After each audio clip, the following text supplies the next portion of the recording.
Aujourd'hui, dans Crime célèbre, nous allons nous pencher sur l'affaire Gérald Thomassin, qui, vous le verrez, est bien étrange. Si le nom de cet acteur ne vous dit rien, c'est normal. Il est passé sous les radars depuis quelques années maintenant, et pour cause. Drogue, alcool. Celui qui a remporté le César du meilleur espoir masculin en 1991 mène ensuite une vie de marginal, sans ennui avec la justice. Mais un jour de décembre 2008, une femme est assassinée dans un petit village de l'Ain, et très vite, Gérald Thomassin apparaît comme le coupable idéal. Sans aucune preuve matérielle, il est incarcéré pendant des années. Et puis peu à peu, les soupçons se détournent de lui. Mais voilà, Gérald Thomassin disparaît dans la nature. Et depuis le 28 août 2019, plus personne ne l'a jamais revu.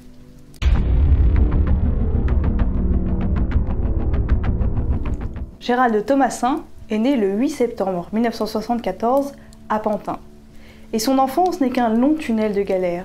Élevé par sa mère seule car son père s'est volatilisé, il la voit se détruire à coups d'alcool. Avec son petit frère Jérôme, qui n'a qu'1 an de moins que lui, il est placé en famille d'accueil à 6 ans seulement. La fin du calvaire? Oh que non! Le fils de la famille les oblige à pratiquer des fellations sur lui et les viole. Les 2 frères sont aussi battus, privés de nourriture, contraints à se battre l'un contre l'autre par la femme qui les héberge. Au bout de 7 ans enfin, Gérald est placé dans un foyer et son petit frère est envoyé dans une autre famille d'accueil. Ils ne se reverront qu'à leur majorité. En bref, Gérald n'a que 14 ans et la vie a déjà bien attaqué son innocence. Et puis, cette même vie semble lui faire un cadeau. En 1990, le réalisateur Jacques Doyon est à la recherche d'un garçon parfait pour incarner le premier rôle de son prochain film. Il veut du vrai, de l'authentique. Alors, il parcourt les foyers de la DAS parisienne pour dénicher son petit criminel à lui. Et c'est Gérald Thomassin, simplement venu pour accompagner un ami selon la légende, qui est choisi. Avant le tournage, l'adolescent à tête d'enfant est rongé par le stress. Il refuse obstinément de prendre des cours de théâtre, nul ne sait donc ce qu'il va donner devant la caméra. Et pourtant, une fois cette même caméra allumée, Gérald Thomassin explose de talent et d'authenticité. Sa prestation est telle qu'elle lui vaut le César du meilleur espoir masculin en 1991. Balancé sous le feu des projecteurs, Gérald Thomassin semble avoir du mal à se faire à sa nouvelle vie. Le lendemain de la cérémonie, il est par exemple surpris en flagrant délit de vol à l'étalage, comme s'il voulait prouver qu'il était toujours cet enfant de la DAS habitué au menu larcin pour améliorer son quotidien. Et puis surtout, après avoir vu sa mère se détruire, c'est au tour de Gérald Thomassin de plonger à n'en plus finir dans l'alcool et la drogue. Il n'a aucun mal à raconter son premier trait de cocaïne en 1992 sur un tournage, la première fois qu'il s'est essayé à l'héroïne. Il ne cache d'ailleurs pas plus ses séjours en hôpital psychiatrique. Mais envers et contre tout, Gérald Thomassin s'en tient à 1 tournage par an. À chaque rôle, le jeune homme s'investit de toute sa personne, se transforme presque pour de vrai en son personnage. Il claque chacun de ses cachets en quelques jours, tant l'argent semble lui brûler les doigts. Lui-même, étonné d'être aussi vite ruiné, se résout à vivre des minimums sociaux et de la Manche jusqu'à son prochain film. Gérald Thomassin se construit une vie à la marge de la société, jamais fixe, vivant dans la rue. En 2007, conseillé par des amis, Gérald Thomassin quitte Paris et ses trop nombreuses tentations pour Montréal-Lacluse, un petit village de l'Ain. Il loue un appartement en face du tout petit bureau de poste et se trouve vite 2 compagnons de fortune, Rambouille et Tintin. Ces 3-là occupent leur journée à boire des canettes de bière premier prix du Carrefour et à chercher du Subutex pour se défoncer. Parfois, ils commentent le physique avenant de l'unique employée du bureau de poste, Catherine Burgot.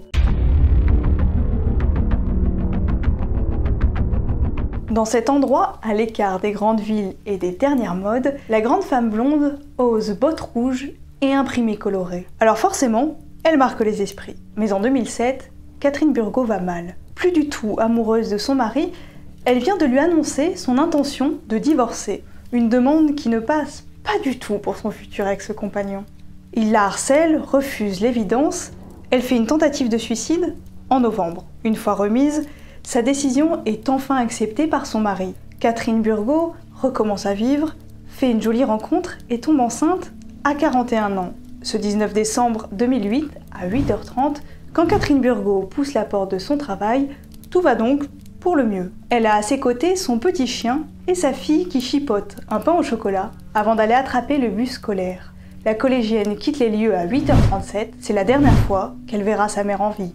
À 9h05, le premier client de la journée arrive. Venu récupérer le cadeau de Noël de sa mère, il patiente quelques minutes avant de poliment frapper à la porte de la salle de repos. Le battant s'ouvre alors tout seul, et c'est une scène d'horreur qui se présente à ses yeux. La journaliste Florence Aubenas, qui a écrit tout un livre sur cette affaire, en fait une description saisissante. Sur la table, il y a la tasse de café de Catherine Burgot avec la cuillère dedans, son paquet de Marlboro et un journal de mots fléchés ouvert.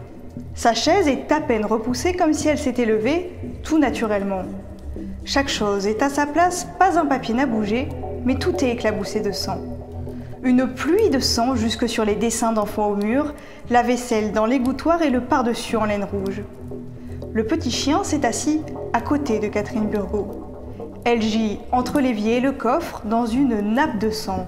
La jeune femme, enceinte de 5 mois et demi au moment de sa mort, a reçu en tout 28 coups de couteau, dont 6 mortels.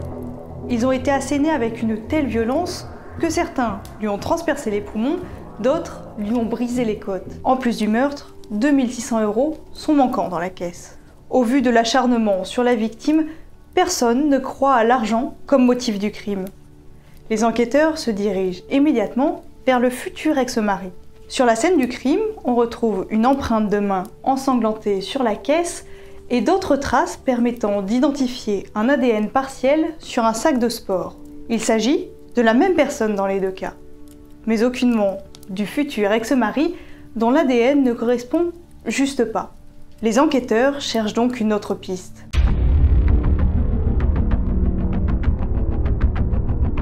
Et c'est là que Gérald Thomassin va se retrouver embarqué dans cette histoire. On le rappelle, il habite exactement en face du lieu du crime. Il n'a que la rue à traverser pour se retrouver en face de Catherine Burgot. Il possède aussi un couteau dont il ne se sépare jamais. Une arme qui correspond parfaitement aux dimensions de celle qui a tué la jeune femme. En 2 ans au village, l'acteur a aussi effectué 10 séjours en centre psychothérapique, ce qui renforce l'impression d'une personne instable. Tout ça, associé à l'image de marginal que traîne obstinément Gérald Thomassin, suffit à le désigner comme coupable presque évident. Ce sont ensuite Tintin et Rambouille qui vont lâcher leurs potes en 2012. Tintin raconte une soirée, quelques mois avant le meurtre de la postière, où Gérald Thomassin a parlé de faire une connerie, mimant des gestes violents avec son couteau. Rambouille, lui, est plus catégorique. Il pense l'acteur coupable à 100%. Les enquêteurs dressent alors un rapport pour récapituler tout ce qui désigne Gérald Thomassin comme un coupable potentiel selon eux. Ce rapport est destiné au juge d'instruction afin de définir l'acteur comme objectif prioritaire. Au printemps 2013, l'opération Thomassin est autorisée. L'acteur est mis sur écoute. Le 18 juin, un major de la gendarmerie lui téléphone pour lui annoncer qu'il va subir une nouvelle audition. Et là, Thomassin part complètement en vrille. Ivre, il appelle son frère à qui il tient une conversation surréaliste. Il s'y reconnaît coupable du meurtre, puis non, puis décide à se dénoncer juste pour avoir la paix. Et ce, même s'il assure n'avoir rien fait. Le 26 juin, il est finalement placé en garde à vue. Les enquêteurs sont en effet persuadés que dans l'appel à son frère, l'acteur vient d'avouer sa culpabilité. Mais en garde à vue, le jeune homme nie totalement avoir tué Catherine Burgot. 3 jours après, il est mis en examen pour vol avec arme et homicide volontaire. Sans aucune preuve matérielle contre lui, Gérald Thomassin risque pourtant la perpétuité. L'un des meilleurs avocats de France, surnommé Acquittator, parvient en mars 2016 à faire annuler le procès aux assises pour manque de preuves matérielles. On est donc quasiment 10 ans après le meurtre et aucun coupable n'a encore été formellement trouvé.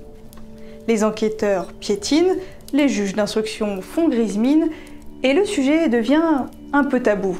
C'est là que la science moderne va produire un de ses miracles. En novembre 2017, L'ADN d'un ambulancier accusé de vol de carte bancaire, relevé par précaution et non exploité depuis un an, va venir tout bouleverser. Cet ADN est en effet identifié comme correspondant parfaitement aux empreintes retrouvées dans le bureau de poste. 2 expertises supplémentaires confirment de manière certaine que l'ADN identifié et celui prélevé à l'ambulancier sont les mêmes. Le 23 mai 2018, il est arrêté et mis en garde à vue. Voilà Gérald Thomassin quasiment sorti d'affaire. Il se voit déjà reconnu entièrement innocent. L'acteur attend avec hâte la confrontation censée les opposer, lui et l'ambulancier. Ce sera la dernière étape du processus judiciaire avant d'être enfin lavé de tout soupçon. Elle est prévue pour le 29 août 2019. C'est à partir de là que les choses deviennent étranges, car Gérald Thomassin, qui n'a pas raté une seule convocation, un seul entretien avec la justice, ne se présentera jamais devant le tribunal de Lyon. Il a bien pris un billet depuis Rochefort où il résidait alors, direction Nantes, au matin du 28 août. À 10h18, il est verbalisé dans ce même train pour absence de billet. Il descend effectivement à Nantes, mais ne peut y prendre le TGV pour Lyon. Une femme l'aperçoit ensuite sortir de la gare, et puis vers 13h, son portable localise à Beaujoire, une zone commerciale à la lisière de Nantes. C'est la toute dernière trace de vie de Gérald Thomassin. Son portable cesse ensuite d'émettre, et sa disparition n'est signalée qu'au bout de quelques jours. La Chambre de l'instruction confirme le 26 juin 2020 la mise hors de cause de Gérald Thomassin. Elle émet même une hypothèse pour sa disparition. Il y a tout lieu de penser qu'à nouveau convoqué par la justice en 2019, 11 ans après les faits, Gérald Thomassin n'a pu supporter cette perspective et qu'il s'est suicidé alors qu'il était pourtant déterminé à se rendre à la convocation. Pour Jérôme Thomassin, le petit frère de Gérald, cette option n'est tout simplement pas envisageable. 2 ans après la disparition de l'acteur, Jérôme est persuadé d'une chose, il est mort. Mais pour lui, cette mort ne relève pas de sa volonté. Ma conviction, c'est qu'il s'est fait tuer. Il pesait 50 kilos, n'était que l'ombre de lui-même. Il n'était pas du genre à partir à l'aventure. Je veux savoir où il est, même s'il n'a plus les pieds sur terre. Je veux faire sa sépulture. Il ne faut pas que je tombe sur celui ou celle qui a fait ça.